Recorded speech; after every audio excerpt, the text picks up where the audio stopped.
నమస్కారం. రవి కిరణాల న్యూస్ వార్తలకు స్వాగతం. ముందుగా వార్తల్లోని ముఖ్యాంశాలు. గత వైసీపీ ప్రభుత్వంపై డిప్యూటీ సీఎం పవన్ కళ్యాణ్ తీవ్ర ఆరోపణలు. తిరుమల లడ్డు ప్రసాదంలో నెయ్యికి బదులు పామ్ ఆయిల్, రసాయనాలు వాడారని వ్యాఖ్య. గత ప్రభుత్వం దేవుడిపైనే పగబట్టిందని, ఇది హిందువుల మనోభావాలను దెబ్బతీయడమేనని విమర్శ. ఈ వ్యవహారంలో ఎక్కడా సీబీఐ క్లీన్ చిట్ ఇవ్వలేదని, వాస్తవాలు బయట పెడతామని స్పష్టీకరణ. తెలంగాణను రక్షించుకోవాలంటే బీజేపీకి ఓటు వేయాలని కిషన్ రెడ్డి. ఏపీలో ఎన్నో విమానాశ్రయాలున్నా తెలంగాణలో ఎందుకు లేవని ప్రశ్న. కాంగ్రెస్ పార్టీకి తెలంగాణ బంగారు బాతు అయిందని విమర్శ. దేశంలో ఎక్కడ ఎన్నికలు జరిగినా తెలంగాణ నుంచే వెళ్తున్నాయని ఆగ్రహం. రెండేళ్లుగా శ్రీవారి లడ్డూలో కల్తీ నెయ్యి తెలిసినా వైసీపీ ప్రభుత్వం మౌనంగా ఉందన్న పయ్యావుల. తిరుమల లడ్డు నెయ్యిలో కల్తీ జరిగిందని మంత్రి పయ్యావుల కేశవ్ వెల్లడి. ఈ వ్యవహారం తెలిసినా గత వైసీపీ ప్రభుత్వం నివేదికను తొక్కిపెట్టిందని ఆరోపణ. నెయ్యిలో చేపల నూనె, జంతు కొవ్వు కలిసినట్లు ఎన్డీడీబీ రిపోర్ట్ ఇచ్చిందని వెల్లడి.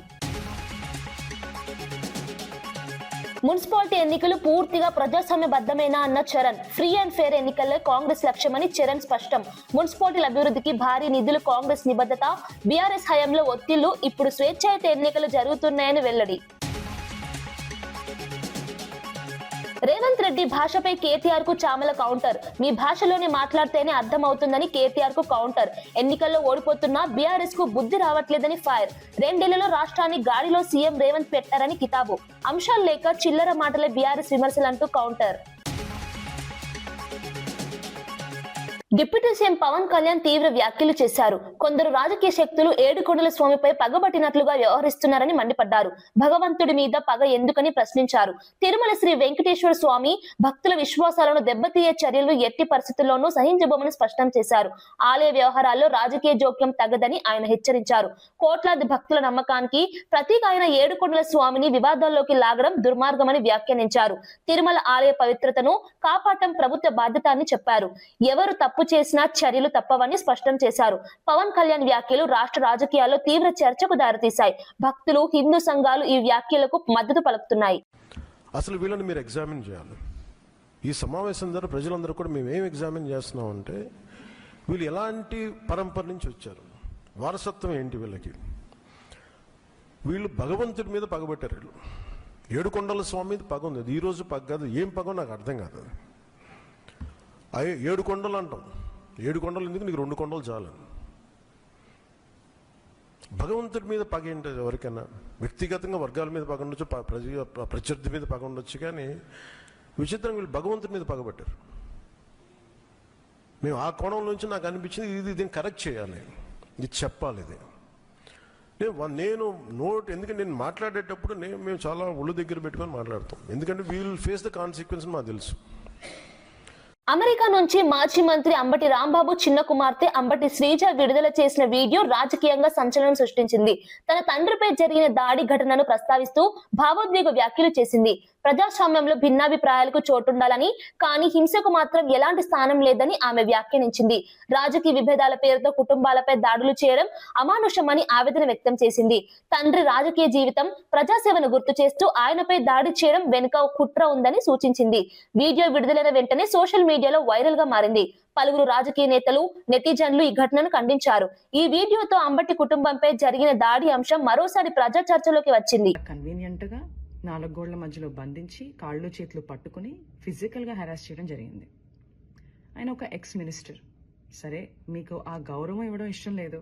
ఆయన ఒక సీనియర్ సిటిజన్. 65 నుంచి 70 ఏళ్ల మధ్యలో ఉంటుంది ఆయన వయసు. అయినా కూడా వాళ్ళకి గౌరవం ఇవ్వాలని లేదు. రాక్షసానందం పొందారు. అయితే నాకు అనిపిస్తుంది, ఇంతకుముందు మా ఇంట్లో వాళ్ళు అమెరికాలో ఉన్నాను, ఫారెన్ కంట్రీలో ఉన్నాను అని చెప్పి నా యోగక్షేమాలు కనుక్కోవడానికి తరచూ నాకు ఫోన్ చేసి మాట్లాడుతుండేవాళ్ళు.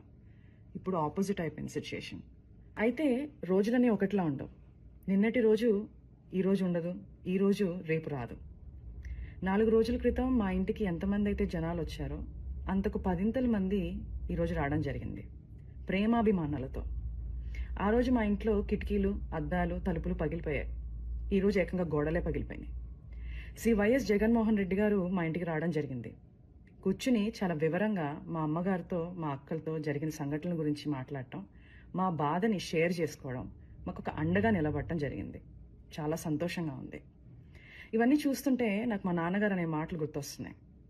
శ్రీ వెంకటేశ్వర స్వామి అండ మాపై ఉన్నంత వరకు మీరు మా పైన వేసే ప్రతి రాయి మా దాకా చేరేసరికి పువ్వుగా మారుతుంది. మీరు మమ్మల్ని తిట్టే ప్రతి తిట్టు ఒక ఆశీస్సుగానే మారుతుంది. ఆయనే మాకు ఒక రక్షక కవచంలా ఉంటారు. Thank you. జనగామ మున్సిపల్ ఎన్నికల్లో ప్రభుత్వ ఉద్యోగులు ఎన్నికల ప్రచారంలో పాల్గొనడం తీవ్ర వివాదానికి దారితీసింది. స్థానిక 16వ వార్డులో బీజేపీ అభ్యర్థి మాచర్ల స్వరూపకు మద్దతుగా జనగామ జిల్లా ఆసుపత్రి ప్రధాన వైద్యుడు మాచర్ల భిక్షపతి ప్రచారంలో పాల్గొంటున్నట్లు ఆరోపణలు వచ్చాయి. ఆయన భార్య బీజేపీ అభ్యర్థిగా పోటీ చేస్తుండటంతో ఈ వ్యవహారం మరింత వివాదాస్పదమైంది. ఎన్నికల నిబంధనలకు విరుద్ధంగా ప్రభుత్వ ఉద్యోగి ఒక పార్టీకి బహిరంగంగా మద్దతు తెలపడం సరైందా అనే ప్రశ్నలు తలెత్తాయి. అభ్యర్థిని గెలిపిస్తే ఉచిత వైద్య సేవలు అందిస్తామని తాయిలాలు ప్రకటిస్తున్నారని ప్రత్యర్థి పార్టీల నేతలు ఆరోపించారు. నిబంధనలను ఉల్లంఘించిన అధికారిని వెంటనే విధుల నుంచి తొలగించాలని డిమాండ్ చేస్తున్నారు. ఈ అంశం ఎన్నికల సంఘం దృష్టికి వెళ్లింది.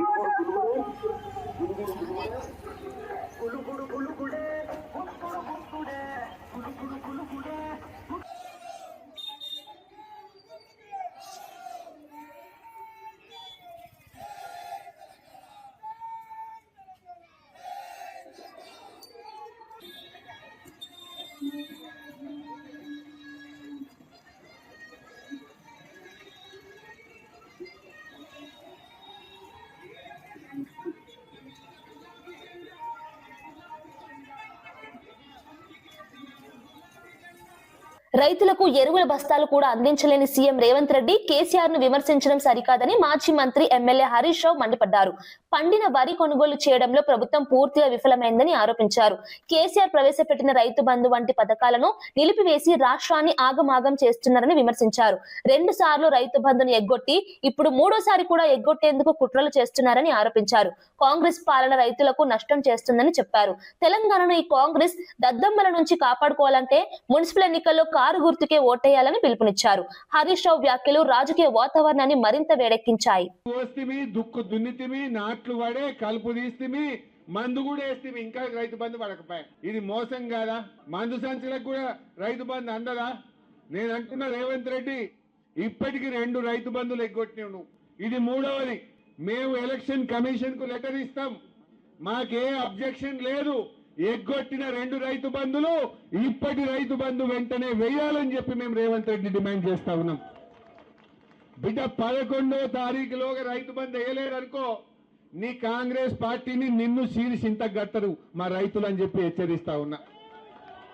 అరే నీ ముఖానికి మందు సంచులు ఇచ్చే తెలివి ఉన్నదే? కేసీఆర్ ఉండగా ఆటోని చెప్తే ఇంటికాడ బాయికాడ 4 సంచులు వేసిపోవు. ఇప్పుడు లైన్లో పొద్దుగాల పోయి నిలబట్టే కూడా ఒక్క సంచి దొరుకుతుందా చెల్లె? ఎరువు బస్తాలు దొరుకుతున్నాయా? ఎరువు బస్తాలు ఇచ్చే తెలివి లేని దద్దమ్మ ఈ శాతగాని రేవంత్ రెడ్డి కేసీఆర్ ని పట్టుకొని బూతులు తిడతాడు. నీ ముఖానికి మందు సంచులు ఇచ్చే తెలివి ఉన్నది, నీ ముఖానికి రైతు బంధు ఇచ్చే తెలివి ఉన్నది, నీ ముఖానికి పండిన వడ్లు కొనే తెలివి లేదు నీకు. శాతగాని దద్దమ్మ కేసీఆర్ ని పట్టుకొని ఇష్టం ఉన్నట్టు తిడతా ఉన్నాడు. అరే పనిలో పోటీవాడు, నీకు తెలివి ఉంటే, నువ్వు మొగోనివైతే, నీకు దమ్ముంటే కేసీఆర్ కంటే మంచిగా పనిచేసి చూపింది ముఖానికి. కేసీఆర్ ఇచ్చిన ఎగ్గొట్టుకుంటా, కేసీఆర్ చేసిన పనులు ఖరాబ్ చేసుకుంటా, కష్టపడి పోరాటాల మీద త్యాగాల మీద సాధించుకున్న స్వరాష్ట్రాన్ని ఇవాళ ఆగమాగం చేస్తున్నాడు. ఎంతో కష్టపడి తెచ్చుకున్నాం కదా, ఎంతో గొప్పగా ఈ స్వరాష్ట్రం సాధించుకుంటే ఇవాళ సర్వనాశనం చేస్తుండే రేవంత్ రెడ్డి. ఈ రాష్ట్రం నాశనం కావాలన్నా బాగుండాలన్నా? బాగుండాలంటే మున్సిపల్ ఎన్నికల్లో బుద్ధి చెప్పండి. శ్రీశైలం ప్రాజెక్టు కారణంగా భూములు కోల్పోయిన రైతుల సమస్యలపై వైఎస్ఆర్సీపీ నేత బైరెడ్డి సిద్ధార్థరెడ్డి తీవ్రంగా స్పందించారు. భూములు కోల్పోయిన తమకు ఇప్పటికీ సాగునీరు అందకపోవడం అన్యాయమని ఆవేదన వ్యక్తం చేశారు. పండించిన పంటలకు గిట్టుబాటు ధరలు కూడా లేవని విమర్శించారు. చంద్రబాబుకు తెలిసింది 2 పనులే అంటూ ఘాటు వ్యాఖ్యలు చేశారు. శిలాఫలకం వేయడం, రిబ్బన్ కటింగ్ చేయడం తప్ప రైతుల సమస్యలపై శ్రద్ధ లేదని ఆరోపించారు. రాయలసీమ రైతుల కష్టాలను ప్రభుత్వం పట్టించుకోవడం లేదన్నారు. శ్రీశైలం కింద భూములు కోల్పోయిన రైతులకు న్యాయం చేయాలని డిమాండ్ చేశారు. ఆయన ప్రసంగం సభలో పెద్ద ఎత్తున స్పందన రాబట్టింది. ఈ ప్రాంతంలో 95% మంది బీసీలు ఎస్సీలే కాదన్నా, ఓసీలు కూడా 95% మంది పేదవాళ్ళే తప్ప డబ్బులు ఉన్న వాళ్ళు ఎవరు కూడా లేరు. ఎవరో ఇద్దరో ముగ్గురో తెల్ల సొక్కాలు వేసుకొని వచ్చినా వెనకన్నీ బొక్కలే తప్ప ఏమీ లేవన్నా. మేము ఇటువంటి మీటింగులు పెట్టాలనుకున్నా కూడా, పార్టీ కార్యక్రమాలు చేయాలనుకున్నా కూడా అందరికీ ఒక భారమైన ఒక 2-3% డబ్బులు ఉండే వాళ్ళు ఉన్నారు, కానీ వాళ్ళు అవతల పార్టీలో ఉన్నారన్నా. కాబట్టి వ్యవసాయం లాభసాటి కన్నా జరగాల, లేదా ఏమైనా పరిశ్రమలన్నా రావాలా, లేదా వ్యవసాయానికి సంబంధించిన పరిశ్రమలన్నా రావాలా, లేదా ఒక అగ్రికల్చర్ యూనివర్సిటీ రావాలా. మీలాంటి పెద్దలు పోయి జగన్ సార్కు చెప్తేనే మా లాంటి వాళ్ళ కష్టాలు తీరుతాయన్నా. ఎందుకు నేను ఈ మాట మీకు చెప్తానా అంటే, ఇదే నియోజకవర్గంలో కేవలం ఇద్దరి దగ్గరనే డబ్బులు ఉన్నాయన్నా. వాళ్ళిద్దరు కూడా అవతల పక్కనే ఉన్నారు. వాళ్ళకేం లే, నేను ఏడైనా కనిపిస్తే నా మీద విమర్శలు చేయడం తప్ప వేరేదేం చేత కాదు. కాబట్టి నా సిన్సియర్ రిక్వెస్ట్ అన్న, మీరే జగన్ సార్ దగ్గరికి తీసుకుపోవాలా. ఈ నందికొట్కూరు నియోజకవర్గం అంటే నిజంగానే చెప్తానన్నా, ఏవో 2-3 తప్పిదాల వల్ల ఓడిపోయినాం తప్ప వైఎస్ఆర్ కాంగ్రెస్ పార్టీకి కంచుకోటన్న మా నందికొట్కూరు నియోజకవర్గం.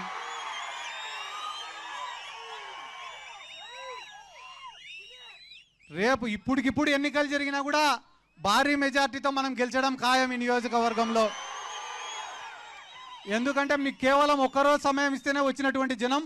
కాబట్టి మాకు కూడా ఇంతగా గడిచిన 2 రోజులుగా సహకరించినటువంటి కాటసాని రాంభూపాల్ రెడ్డి గారికి, మిగతా వేదిక మీద ఉన్న పెద్దలకు అందరికీ నా ధన్యవాదాలు తెలుపుకుంటూ, మరొకసారి మీకందరికీ నా శిరస్సు వంచి నమస్కారాలు తెలియజేసుకుంటూ సెలవు తీసుకుంటున్నాను. జై జగన్, జై జగన్, జై రాయలసీమ. తెలంగాణలో సీఎం రేవంత్ రెడ్డి నాయకత్వంలోని కాంగ్రెస్ ప్రభుత్వం మున్సిపాలిటీ ఎన్నికలను పూర్తిగా ప్రజాస్వామ్యబద్ధంగా, పారదర్శకంగా నిర్వహిస్తున్నట్లు టీపీసీసీ అధికార ప్రతినిధి డాక్టర్ చరణ్ కౌశిక్ యాదవ్ స్పష్టం చేశారు. ఫ్రీ అండ్ ఫెయిర్ ఎన్నికలు జరగాలనే ఉద్దేశంతో ఎన్నికల సంఘానికి పూర్తి స్వేచ్ఛ ఇచ్చినట్లు తెలిపారు. గతంలో బీఆర్ఎస్ హయాంలో మున్సిపల్ ఎన్నికల్లో బలవంతపు ఏకగ్రీవాలు, ఒత్తిళ్లు ఎక్కువగా ఉండేవని విమర్శించారు. ప్రస్తుతం ఎలాంటి రాజకీయ ఒత్తిళ్లు లేకుండా ప్రజలు స్వేచ్ఛగా తమ ఓటు హక్కు వినియోగించుకునే పరిస్థితి ఉందన్నారు. కేవలం 2 ఏళ్ల కాలంలోనే మున్సిపాలిటీల అభివృద్ధికి 17,472 కోట్ల నిధులు కేటాయించడం కాంగ్రెస్ ప్రభుత్వ నిబద్ధతకు నిదర్శనమని పేర్కొన్నారు. ప్రజాపాలనలో పారదర్శకతే తమ విధానమని చెప్పారు.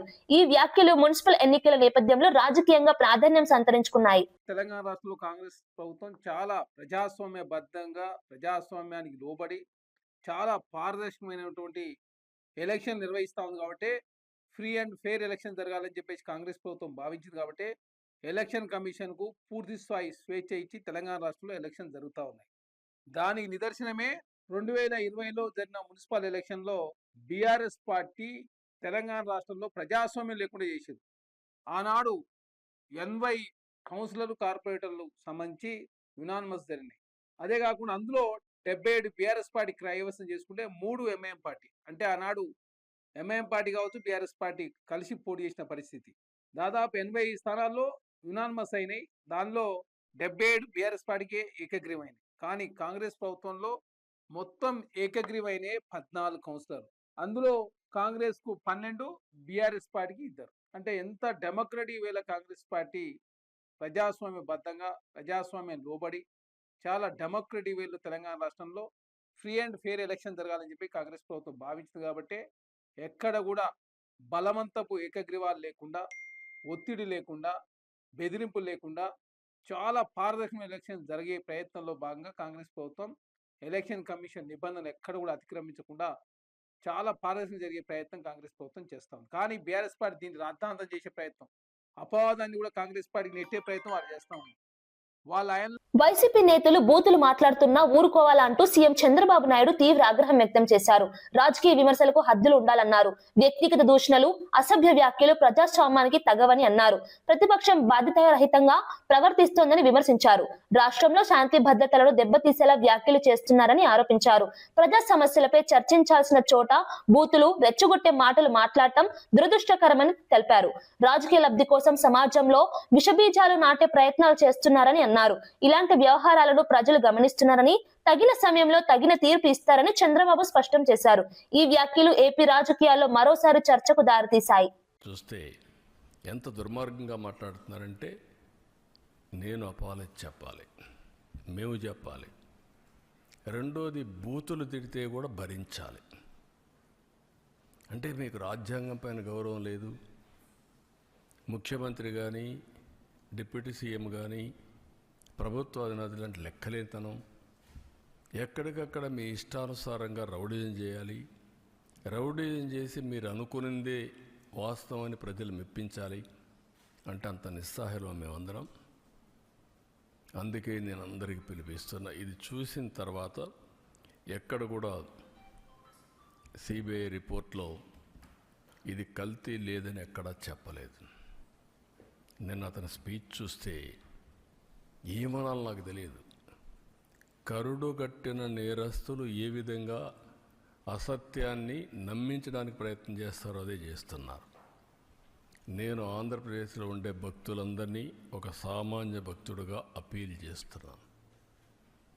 రిపోర్ట్స్ అన్నీ మీ రోజుల్లో ఉంటాయి.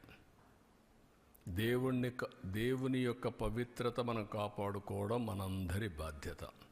ఫండమెంటల్గా ప్రతి ఒక్కరు, విశ్వాసం ఉండే ప్రతి ఒక్కరు దేవుణ్ణి దర్శనం చేసుకోవడమే కాదు, దేవునికి అపచారం జరిగినప్పుడు, అపవిత్రం జరిగినప్పుడు ఎవరైనా సరే ముక్త కంఠంతో ఖండించాల్సిన బాధ్యత మనపైన ఉంది. తిరిగి ఇలాంటి చేయాలంటే ఎవరైనా భయపడే పరిస్థితి రావాలి. సీఎం రేవంత్ రెడ్డి గారి భాష మనుషులను బట్టి ఉంటుందని, మీ గురించి మాట్లాడాలంటే మీ భాషలోనే మాట్లాడితే అర్థమవుతుందని ఎంపీ చామల కిరణ్ కుమార్ రెడ్డి కేటీఆర్ కు కౌంటర్ ఇచ్చారు.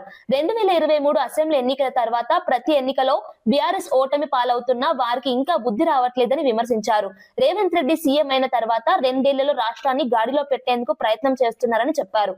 ప్రజా సమస్యలపై పనిచేస్తున్న ప్రభుత్వాన్ని విమర్శించడానికి బీఆర్ఎస్ వద్ద సరైన అంశాలు లేవన్నారు.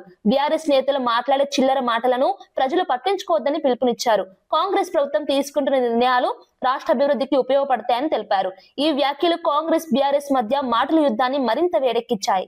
ఒక్కసారి నువ్వు యూట్యూబ్ని నువ్వు కొట్టి చూసుకో మీ నాయన మాట్లాడిన మాటలు. గతంలో రేవంత్ రెడ్డి గారు హార్వర్డ్కు పోయినా, హార్వర్డియన్ అయినా ఆయన మాట్లాడాల్సిన భాష మనుషులను బట్టి ఉంటుంది. మీ గురించి చర్చ వచ్చినప్పుడు ప్రజల ముందు మీ భాషలనే మీ గురించి చెప్తే ప్రజలకు అర్థమవుతుంది. ఎందుకంటే మీరు నేర్పిన భాషనే నాయన ఇది. ఇక నువ్వు చెప్తున్నావు మా నాయన ప్రాణాలకు తెగించి తెలంగాణ తెచ్చిండు, మా నాయన రాష్ట్రాన్ని గాడిలో పెట్టి పరిపాలన అందించిండని. ఏం గాడిలో పెట్టిండు నాయన? మీరు రాష్ట్రాన్ని ఏ విధంగా దోచుకుర్రో, మిగులు రాష్ట్రంగా ఉన్న రాష్ట్రాన్ని ఎలా అప్పుల రాష్ట్రం దిశగా తీసుకుపోయిర్రో ప్రజలందరూ చూసిరు. కాబట్టే మనని 23ల తర్వాత 24 లోక్సభల తర్వాత కంటోన్మెంట్ ఎన్నికలల్లా తర్వాత జూబ్లీహిల్స్ ఎన్నికలల్లా తర్వాత గ్రామ పంచాయతీ ఎన్నికల 5 సార్ల చెంప మీద లాగి 5 ఏళ్లతోటి కొడితే కూడా మళ్ళా ఇప్పుడు వచ్చి మున్సిపల్ ఎన్నికలు వచ్చినాయి అని చెప్పి చిల్లర వల్లర మాటలు మాట్లాడుతున్నాం. రేవంత్ రెడ్డి గారు 2 ఏళ్ళు ఇక్కడ సంపూర్ణంగా అధికారంలో ఉండి వీలైనంత మటుకు రాష్ట్రాన్ని గాడిలో పెట్టే ప్రయత్నం చేస్తుండు. తెలంగాణ ప్రజలు అర్థం చేసుకోవాలి. ఈ కేసీఆర్ కుటుంబం ఆ రోజు ఇంటికో ఉద్యోగం ఇచ్చి ఇలా 5 ఉద్యోగాలు తీసుకొని ఇలా వచ్చి మీ ముందు లబో దీపోమని నాటకాలు ఆడుతున్నారు. ఈ దొంగల మూట ఈ రానున్న వారం రోజులలో ప్రతి గల్లీలో చిల్లర మాటలు మాట్లాడతారు. పట్టించుకోవద్దని తెలంగాణ ప్రజలకు చెప్తున్నాం. మేము మా మీద నమ్మకం పెట్టుకొని మీరు మమ్మల్ని గెలిపించిర్రు. మున్సిపల్ పోల్స్లలో కూడా మీరు గెలిపియండి. ఎందుకంటే పంచాయతీలో గెలిపించిర్రు, పార్లమెంటుకు మమ్మల్ని పంపించిర్రు, వాళ్ళ గుండు సున్నా ఇచ్చిర్రు. ఈరోజు మా బాధ్యత మేము సక్రమంగా పరిపాలించాలంటే మీ నమ్మకం మా మీద కావాలి. నిజంగానే 5 ఏళ్ల తర్వాత మేమేమి చేయలేని పరిస్థితి వస్తే మీరే న్యాయ నిర్ణేతలు. అంతే తప్ప వీళ్ళు రాత్రి పగలు ట్విట్టర్లలో టిల్లుగాళ్ళు పెడితే. విశాఖపట్నం డివిజన్ పరిధిలోని నోటిఫైడ్ బార్ అండ్ రెస్టారెంట్లకు సంబంధించిన లైసెన్స్ల లాటరీ ప్రక్రియను జాయింట్ కలెక్టర్ గొబ్బిల విద్యాధరి స్వయంగా పర్యవేక్షించారు. పారదర్శకంగా లాటరీ నిర్వహించేందుకు అన్ని ఏర్పాట్లు చేసినట్లు అధికారులు తెలిపారు. లైసెన్స్ల కేటాయింపులో ఎలాంటి అవకతవకలకు తావు లేకుండా కఠిన చర్యలు తీసుకున్నామని వెల్లడించారు. లాటరీ ప్రక్రియను వీడియో రికార్డింగ్ ద్వారా పర్యవేక్షించారు. అర్హులైన దరఖాస్తుదారులకు మాత్రమే లైసెన్స్లు దక్కేలా నిబంధనలు పాటించామని చెప్పారు. ఈ ప్రక్రియపై దరఖాస్తుదారులో ఆసక్తి నెలకొంది. మద్యం విధానంలో పారదర్శకత తీసుకురావడమే ప్రభుత్వ లక్ష్యమని అధికారులు స్పష్టం చేశారు. ఈ లాటరీ ప్రక్రియ ఎలాంటి వివాదాలు లేకుండా పూర్తయినట్లు సమాచారం. అందరికీ నమస్కారం. ఈరోజు విశాఖపట్నం డివిజన్లో మనము దగ్గర 52 నోటిఫైడ్ బార్ అండ్ రెస్టారెంట్స్ అంటే 2B బార్స్కి మనకి ఈరోజు డ్రా తీయడం జరిగింది. 52 2B బార్స్ అండ్ రెస్టారెంట్స్కి కాను మనకి 27 2B బార్స్ అండ్ రెస్టారెంట్స్కి అప్లికెంట్స్ వచ్చాయి. ఆ 27లో కూడా చూసుకుంటే ఒక 3 బార్స్ అండ్ రెస్టారెంట్స్కి మనకి డిఫరెంట్ అప్లికెంట్స్ వచ్చారు and remaining all we have same applicants. So media సమక్షంలో అందరి సమక్షంలో ఈరోజు డ్రా తీయడం జరిగింది. డ్రా తీసి ఎవరైతే ఫస్ట్గా సెలెక్ట్ చేసి ఉంటామో వాళ్ళు ఈరోజు ఈవినింగ్ లోపు 18.5 lakhs అన్నది వాళ్ళు పే చేయాలి security deposit. Once they pay మనం ప్రొవిజనల్ లైసెన్స్ ఇష్యూ చేస్తాము. ఇది కాకుండా ప్రతి ఒక్క షాప్కి కూడాను R1 R2 మనం డిజిగ్నేట్ చేశాము. ఇన్ కేస్ సెలెక్ట్ అయిన అప్లికెంట్ కనుక విత్డ్రా అయితే next we'll go for R1 and R2. So ఎవరైతే మనం ప్రొవిజనల్ లైసెన్స్ ఇస్తామో they have to get the stock immediately and they should start the operations in premises which are agreed by the rule and law. So ఎక్కడ rules and laws చెప్పిన ప్రకారమే ఆ ప్రిమిసెస్లో చేయాలి, ఎక్కడ పడితే అక్కడ చేయడానికి లేదు. That also will be following it up in the next 1 month. So will be all visiting, వీళ్ళు ఎక్కడెక్కడ షాప్స్ పెట్టి ఎక్కడ సేల్ చేస్తున్నారు అన్నది కూడా ఖచ్చితంగా ప్రాపర్గా మానిటర్ చేయడం జరుగుతుంది. And within 6 installments they have to pay the full license fee, and second year third year ki 10% hike తో వాళ్ళు 83 and 90 lakhs పే చేయాల్సి వస్తుంది. Any deviation from the rule will be taken very seriously and department will take very strict action. Telangana Congress party దేశానికి బంగారు బాతులా మారిందని కేంద్ర మంత్రి కిషన్ రెడ్డి తీవ్ర ఆరోపణలు చేశారు. దేశంలో ఎక్కడ ఎన్నికలు జరిగినా నిధులు తెలంగాణ నుంచే వెళ్తున్నాయని విమర్శించారు. సేవ్ తెలంగాణ పేరుతో బీజేపీ ఏర్పాటు చేసిన పవర్ పాయింట్ ప్రెజెంటేషన్ కార్యక్రమంలో పాల్గొన్న ఆయన ప్రభుత్వాల పనితీరుపై మండిపడ్డారు. కాంగ్రెస్ పాలనలో ప్రజాధనం దుర్వినియోగం జరుగుతోందని ఆరోపించారు. ఎన్నికల కోసం రాష్ట్ర వనరులను వాడుకుంటున్నారని విమర్శించారు. తెలంగాణ ప్రజల సొమ్ము ఇతర రాష్ట్రాల ఎన్నికలకు ఖర్చు చేస్తున్నారని ఆరోపించారు. ఈ విషయాలపై ప్రజలు అప్రమత్తంగా ఉండాలని పిలుపునిచ్చారు. హైదరాబాద్ లో ఒకటే మాత్రం, మరి బీఆర్ఎస్ పార్టీ 10 సంవత్సరాలు ఏం చేసింది? ఈ రోజు పరిస్థితి ఏ రకంగా ఉందంటే, నేను ఇప్పుడే పాదయాత్ర చేసి వస్తున్నాను. ఒక రిటైర్మెంట్ ఆఫీసర్ నా దగ్గరకు వచ్చి అడుగుతా ఉన్నాడు, నరసింహ బస్తీ నల్లకుంటలో, సార్ నా రిటైర్మెంట్ బెనిఫిట్స్ ఏందని. రిటైర్ అయినటువంటి ఉద్యోగస్తులకు సంబంధించినటువంటి రిటైర్మెంట్ బెనిఫిట్స్ కూడా ఈరోజు ఇవ్వలేనటువంటి పరిస్థితి. టీఆర్సీ అడ్రస్ లేదు. మరి ఏది ప్రజా ప్రభుత్వమో, ఎవరిది పనిచేసే ప్రభుత్వమో ముఖ్యమంత్రి గారు చెప్పాలి. ఈరోజు విశ్వవిద్యాలయాల భూములు ఏ రకంగా కొల్లగొట్టే ప్రయత్నం చేసిందో మీరు స్వయంగా చూశారు. అది సెంట్రల్ యూనివర్సిటీ కావచ్చు, మౌలానా ఆజాద్ విశ్వవిద్యాలయం సంబంధించినటువంటి భూములు కావచ్చు, భవిష్యత్తు తరాల కోసం పెట్టినటువంటి అనేక భూములను అంగట్లో పెట్టి కూర్చుందో మనం చూస్తా ఉన్నాం. రాయలసీమను పాలించిన సమయంలో పూర్తిగా నిర్లక్ష్యం చేసి ఇప్పుడు దీక్షల పేరుతో వైసీపీ డ్రామాలు చేస్తుందని మంత్రి బీసీ జనార్దన్ రెడ్డి తీవ్రంగా మండిపడ్డారు. వైసీపీ ప్రభుత్వ హయాంలో రాయలసీమకు కనీస మౌలిక సదుపాయాలు కూడా కల్పించలేదని విమర్శించారు. ప్రాజెక్టులు పూర్తిగా చేయకుండా, పరిశ్రమలు తీసుకురాకుండా ప్రజలను మోసం చేశారని ఆరోపించారు.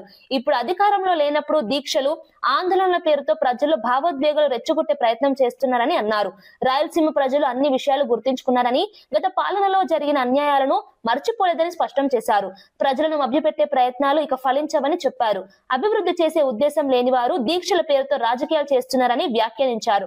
ఈ వ్యాఖ్యలు ఏపీ రాజకీయాల్లో చర్చనీయాంశంగా మారాయి. చేసిన ప్రాజెక్టుల మీద డిబేట్ పెట్టడానికి కానీ చర్చ జరగడానికి కూడా ఎప్పటికైనా సిద్ధంగా ఉన్నామని కూడా తెలియజేస్తా ఉన్నాము. 2021లో ఆగిపోయిన లిఫ్ట్ నిర్మాణాలకు 4 ఏళ్లలో అనుమతులకు ఎందుకు సాధించలేకపోయారు? అనేక మార్లు జగన్ సీఎం హోదాలో ప్రధానమంత్రి మోడీ గారిని కలిసించారు. మీరు అన్నిసార్లు కలిసినా ఎప్పుడైనా ఈ యొక్క రాయలసీమ అభివృద్ధికి కానీ, రాయలసీమకు సంబంధించిన ప్రాజెక్టులు కానీ, అదేవిధంగా హార్టికల్చర్కు కానీ, ఇన్ఫ్రాస్ట్రక్చర్ గురించి కానీ, అదేవిధంగా ఇండస్ట్రీస్ గురించి ఏ రోజైనా మీరు మాట్లాడారా? నాడు అధికారంలో ఉన్నప్పుడు కేసీఆర్తో స్నేహితం చేశావు. ఆ రోజు జలదీక్ష చేశావు కర్నూలులో కాళేశ్వరానికి వ్యతిరేకంగా. మళ్ళీ అదే కాళేశ్వరం దానికి సంబంధించి మళ్ళీ మీరు సపోర్ట్ చేయలేదా అని అడుగుతా ఉన్నాను. ఈరోజు రాయలసీమ పట్ల ముసలి కన్నీరు గారుస్తూ ఉన్నారంటే ప్రజలు నమ్మే పరిస్థితిలోనే లేరని కూడా తెలియజేస్తా ఉన్నాను. తిరుమల లడ్డు కల్తీ వ్యవహారంపై జరిగిన కీలక మీడియా సమావేశంలో ఎన్డీఏ కూటమి నేతలు తీవ్రంగా స్పందించారు. Andhra Pradesh CM Chandrababu Naidu, deputy CM Pawan Kalyan, BJP నేత పివిఎన్ మాధవ్ ఈ సమావేశంలో పాల్గొన్నారు. మంత్రి పయ్యావుల కేశవ్ సాంకేతికంగా కల్తీ నెయ్యి, జంతు కొవ్వు, నాణ్యత లేని పదార్థాల వినియోగంపై వివరించారు. గత ప్రభుత్వ హయాంలో టీటీడీ నిర్వహణలో తీవ్ర నిర్లక్ష్యం జరిగిందని నేతలు ఆరోపించారు. కోట్లాది భక్తుల విశ్వాసాలను దెబ్బతీసేలా జరిగిన ఈ అపచారంపై కఠిన చర్యలు తప్పవని స్పష్టం చేశారు. తిరుమల ఆలయ పవిత్రతను కాపాడటమే తమ ప్రభుత్వ లక్ష్యమని చెప్పారు. బాధ్యులపై చట్టపరమైన చర్యలు తీసుకుంటామని హెచ్చరించారు. ఈ అంశం దేశవ్యాప్తంగా తీవ్ర చర్చకు దారితీసింది.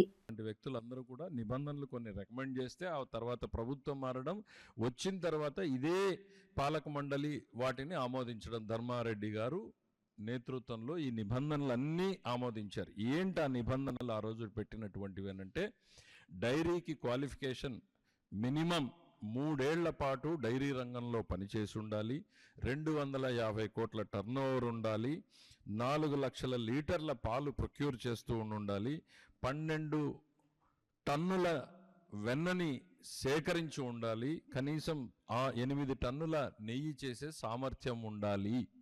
ఇవి ఒక డైరీకి పెట్టింది. దీంతో బలమైనటువంటివి, నాణ్యమైనటువంటి సంస్థలు మాత్రమే వస్తాయని కరెక్ట్గా 5 నెలలు తిరక్కముందే ఈ కంపెనీలన్నింటినీ అవకాశం కల్పించాలి. ఈ నెగోషియేషన్ ఒకవైపు నడుస్తూ ఉంది ప్యారలల్గా. సుబ్బారెడ్డి గారి పిఏ ఒకవైపు నెగోషియేషన్ చేస్తూ ఉన్నాడు.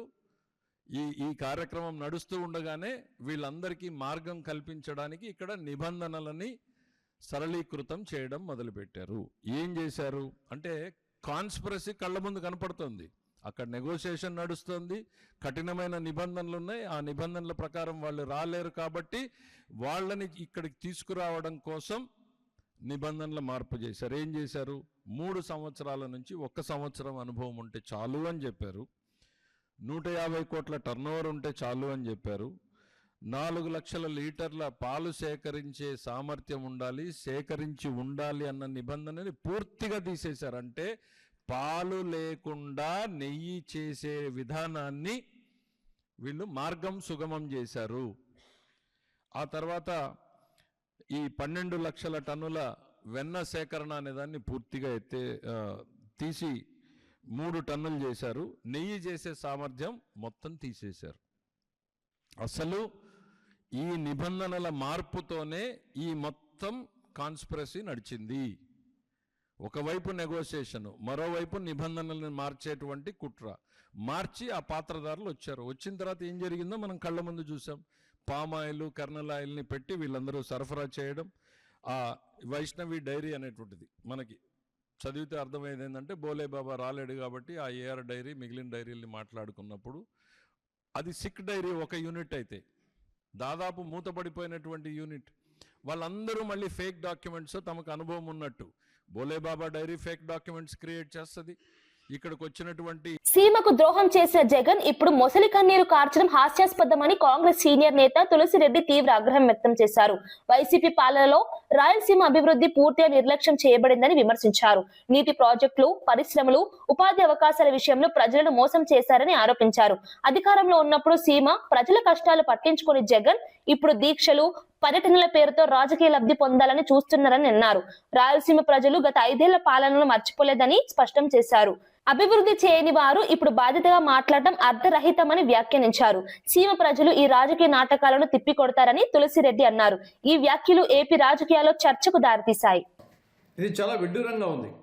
జగన్మోహన్ రెడ్డి ముఖ్యమంత్రిగా ఉన్నప్పుడే జాతీయ హరిత ట్రిబ్యునల్ 2021 జూలై 7న రాయలసీమ లిఫ్ట్ ఇరిగేషన్ ప్రాజెక్టుకు పర్యావరణ అనుమతులు లేవని, దాని పనులు చేయవద్దని స్టే విధించింది. తర్వాత 3 ఏళ్ల పాటు వీళ్ళే అధికారంలో ఉన్నారు. మరి ఆ 3 ఏళ్ల కాలంలో గ్రీన్ ట్రిబ్యునల్ విధించినటువంటి ఆ స్టేను ఎందుకు వెకేట్ చేయించలేకపోయారు? వాళ్ళు ఇప్పుడు తగుదునమ్మా అంటూ ఏదో రాయలసీమ ఉద్ధారకులైనట్లు ఈరోజు రాయలసీమ లిఫ్ట్ ఇరిగేషన్ కోసము పోతిరెడ్డిపాడు దగ్గర నిరసన సభ పెడతారట. రాష్ట్రంలో ఎప్పుడు ఎన్నికలు వచ్చినా సీఎం రేవంత్ రెడ్డి ఎన్నికల నిబంధనలను తుంగలో తొక్కుతున్నారని తెలంగాణ జాగృతి సీనియర్ నాయకుడు సయ్యద్ ఇస్మాయిల్ ఆరోపించారు. ప్రజాధనాన్ని, అధికారాన్ని దుర్వినియోగం చేస్తూ ఓటర్లను మభ్యపెట్టే ప్రయత్నం చేస్తున్నారని విమర్శించారు. ప్రభుత్వ యంత్రాంగాన్ని ఎన్నికల కోసం ఉపయోగించుకోవడం ప్రజాస్వామ్య విరుద్ధమని అన్నారు. సీఎం హోదాలో ఉండి నియమాలను అతిక్రమించడం తీవ్రమైన అంశమని పేర్కొన్నారు. ఈ వ్యవహారంపై ఎన్నికల సంఘం వెంటనే చర్యలు తీసుకోవాలని డిమాండ్ చేశారు. సమాన అవకాశాలు కల్పించాల్సిన ఎన్నికల సమయంలో అధికార పార్టీకి అనుకూలంగా వ్యవహరించడం సరికాదని అన్నారు. ప్రజాస్వామ్యాన్ని కాపాడాలంటే నిబంధనలు ఖచ్చితంగా అమలు కావాలని పిలుపునిచ్చారు. ఈ డిమాండ్ రాజకీయంగా ప్రాధాన్యం సంతరించుకుంది. రూపొందించినారు, కానీ ఇవాళ జరుగుతున్నటువంటి పరిణామాలు చూస్తూ ఉంటే అట్లాంటి గొప్ప వ్యక్తి రూపొందించినటువంటి ఎన్నికల నిబంధనావళిని తుంగలో తొక్కుతున్నట్టుగా కనపడతా ఉన్నది. దయచేసి ఎన్నికల కమిషన్ సీరియస్ గా వ్యవహరించాలి, దీన్ని తీవ్రంగా పరిగణించాలి. గత సర్పంచ్ ఎన్నికల సందర్భంలో కూడా ముఖ్యమంత్రి గారు అధికార దుర్వినియోగాలు పాల్పడ్డారు, ఓటర్లను ప్రభావితం చేసినారు. వాటికి సంబంధించినటువంటి సాక్ష్యాలు, ఆధారాలను మా అధ్యక్షురాలు కల్వకుంట్ల కవిత గారు స్వయంగా ముఖ్య ఎన్నికల అధికారి గారిని కలిసి మరి చూపించి వెళ్ళారు. అయినా ఇవాళ ఫలితం కనపడడం లేదు. ఇదంతా చూస్తూ ఉంటే ప్రభుత్వం కనుసరణలో ఎన్నికలు జరగకూడదు, ఎన్నికల కమిషన్ కనుసరణలో ఎన్నికలు జరగాల్సిన అవసరం ఉన్నది. ప్రజలను మభ్యపెట్టేటటువంటి వారిపైన చర్యలు తీసుకోవాల్సి ఉన్నది. బాధ్యతాయుతమైనటువంటి ముఖ్యమంత్రి బాధ్యతలను విస్మరించి వ్యవహరిస్తున్న తీరు ఇవాళ మొత్తం యావత్ ప్రజానికం తప్పుపడతా ఉన్నది.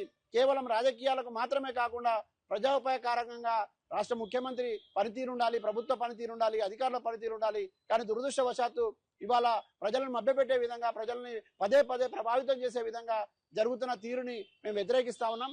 మరీ ముఖ్యంగా రేవంత్ రెడ్డి గారికి ఒక మాట చెప్పదలుచుకున్నాం.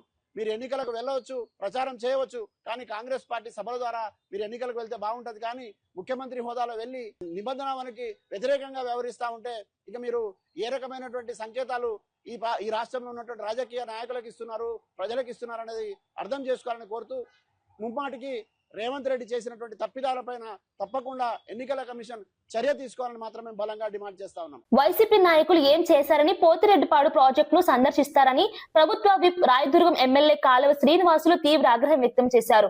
వైసీపీ పాలనలో ఈ ప్రాజెక్టుకు నిధులు కేటాయించకుండా ప్రజలను మోసం చేశారని ఆరోపించారు. ప్రాజెక్టు పనులు ముందుకు సాగకుండా అడ్డంకులు సృష్టించిన వారు ఇప్పుడు రాజకీయ డ్రామాల కోసం పర్యటనలు చేస్తున్నారని విమర్శించారు. రైతుల సమస్యలపై నిజమైన చిత్తశుద్ధి ఉంటే అధికారంలో ఉన్నప్పుడే చర్యలు తీసుకోవాల్సిందని అన్నారు. ప్రస్తుతం కూటమి ప్రభుత్వం ప్రాజెక్టుల పూర్తి కోసం ప్రయత్నాలు చేస్తోందని చెప్పారు. అభివృద్ధిని అడ్డుకునే రాజకీయాలు ప్రజలు సహించరని హెచ్చరించారు.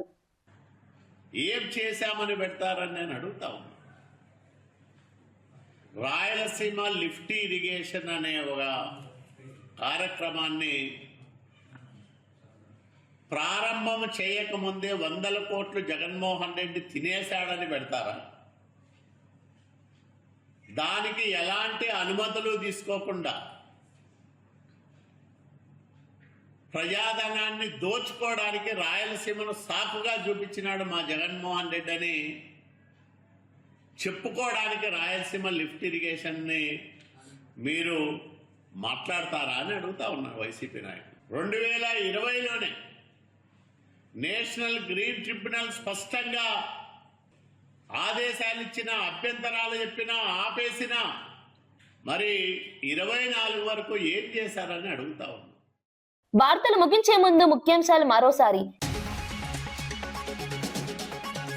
గత వైసీపీ ప్రభుత్వంపై డిప్యూటీ సీఎం పవన్ కళ్యాణ్ తీవ్ర ఆరోపణలు. తిరుమల లడ్డు ప్రసాదంలో నెయ్యికి బదులు పామ్ ఆయిల్, రసాయనాలు వాడారని వ్యాఖ్య. గత ప్రభుత్వం దేవుడిపైనే పగబట్టిందని, ఇది హిందువుల మనోభావాలను దెబ్బతీయడమేనని విమర్శ. ఈ వ్యవహారంలో ఎక్కడా సిబిఐ క్లీన్ చిట్ ఇవ్వలేదని, వాస్తవాలు బయట పెడతామని స్పష్టీకరణ. తెలంగాణను రక్షించుకోవాలంటే బీజేపీకి ఓటు వేయాలని కిషన్ రెడ్డి. ఏపీలో ఎన్నో విమానాశ్రయాలున్నా తెలంగాణలో ఎందుకు లేవని ప్రశ్న. కాంగ్రెస్ పార్టీకి తెలంగాణ బంగారు బాతు అయిందని విమర్శ. దేశంలో ఎక్కడ ఎన్నికలు జరిగినా తెలంగాణ నుంచే వెళ్తున్నాయని ఆగ్రహం. 2 ఏళ్లుగా శ్రీవారి లడ్డూలో కల్తీ నెయ్యి తెలిసినా వైసీపీ ప్రభుత్వం మౌనంగా ఉందన్న పయ్యావుల. తిరుమల లడ్డు నెయ్యిలో కల్తీ జరిగిందని మంత్రి పయ్యావుల కేశవ్ వెల్లడి. ఈ వ్యవహారం తెలిసినా గత వైసీపీ ప్రభుత్వం నివేదికను తొక్కిపెట్టిందని ఆరోపణ. నెయ్యిలో చేపల నూనె, జంతు కొవ్వు కలిసినట్లు ఎన్డీడీబీ రిపోర్ట్ ఇచ్చిందని వెల్లడి. మున్సిపాలిటీ ఎన్నికలు పూర్తిగా ప్రజాస్వామ్యబద్ధమేనా అన్న చరణ్. ఫ్రీ అండ్ ఫెయిర్ ఎన్నికల్లో కాంగ్రెస్ లక్ష్యమని చరణ్ స్పష్టం. మున్సిపాలిటీల అభివృద్ధికి భారీ నిధులు కాంగ్రెస్ నిబద్ధత. బీఆర్ఎస్ హయాంలో ఒత్తిళ్లు, ఇప్పుడు స్వేచ్ఛాయుత ఎన్నికలు జరుగుతున్నాయని వెల్లడి. రేవంత్ రెడ్డి భాషపై కేటీఆర్ కు చామల కౌంటర్. మీ భాషలోనే మాట్లాడితేనే అర్థమవుతుందని కేటీఆర్ కు కౌంటర్. ఎన్నికల్లో ఓడిపోతున్నా బీఆర్ఎస్ కు బుద్ధి రావట్లేదని ఫైర్. 2 ఏళ్లలో రాష్ట్రాన్ని గాడిలో సీఎం రేవంత్ పెట్టారని కితాబు. అంశాలు లేక చిల్లర మాటలే బీఆర్ఎస్ విమర్శలంటూ కౌంటర్. ఇవి ఈనాటి వార్తా విశేషాలు. మరో బులెటిన్ లో మళ్ళీ కలుద్దాం. నమస్కారం.